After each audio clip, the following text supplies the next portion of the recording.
एक अतिशय हृदय पिळवटून टाकणारी घटना समोर आली आहे। या घटनेनं संपूर्ण परिसरातून हळहळ व्यक्त केली जाते। तरुणाचा साखरपुडा झालेला, लग्नाची तारीख देखील ठरवायची होती, मात्र त्याआधीच नियतीनं घाला घातला।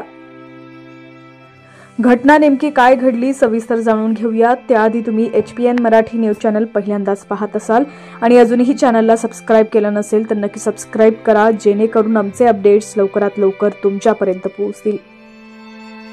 आंबेगाव तालुक्याच्या चास माऊलींच्या गावातून वाहणाऱ्या डिंभे धरणाच्या डाव्या कालव्यातील वाहत्या पाण्यात मारुती अल्टो कार पाण्यात पडली होती।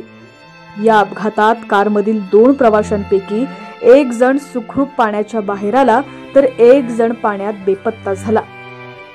बेपत्ता झालेल्या युवकाच्या शोधासाठी कालव्याचं पाणी कमी करण्यात आलं होतं। कालव्याचं पाणी कमी झाल्यानंतर काही अंतरावर बेपत्ता झालेल्या युवकाचा मृतदेह कालव्याच्या पाण्यात आढळून आला। या घटनेमध्ये वैभव सुरेश मोरे या 28 वर्षाच्या तरुणाचा मृत्यू झालाय। वैभव आणि प्रवीण हे दोघं नारोडी इथून कार घेऊन चालले होते। वैभव हा कार चालवत होता, पण त्याचं कारवरील नियंत्रण सुटलं आणि कार थेट कालव्यामध्ये गेली। या कारमधून प्रवीण कसाबसा बाहेर आला आणि त्यानं स्थानिकांना याची माहिती दिली। त्यानंतर पोलीस आणि जलसंपदा विभागाचे अधिकारी घटनास्थळी दाखल झाले।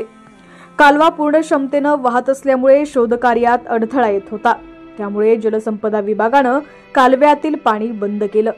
यानंतर वैभवचा मृतदेह सापडला। वैभव हा मूळचा आंबेगावच्या नारोडीचा रहिवासी होता, तसंच तो मुंबईमध्ये राहत होता। दादरमध्ये त्याचा कॅन्टीनचा व्यवसाय होता। 9 फेब्रुवारीला वैभवचा साखरपुडा झालेला, तर सोमवारी 24 तारखेला त्याच्या लग्नाची तारीख ठरवली जाणार होती, पण लग्नाच्या आधीच वैभवचा दुर्दैवी मृत्यू झाला। या घटनेनं संपूर्ण परिसरात हळहळ व्यक्त केली जाते।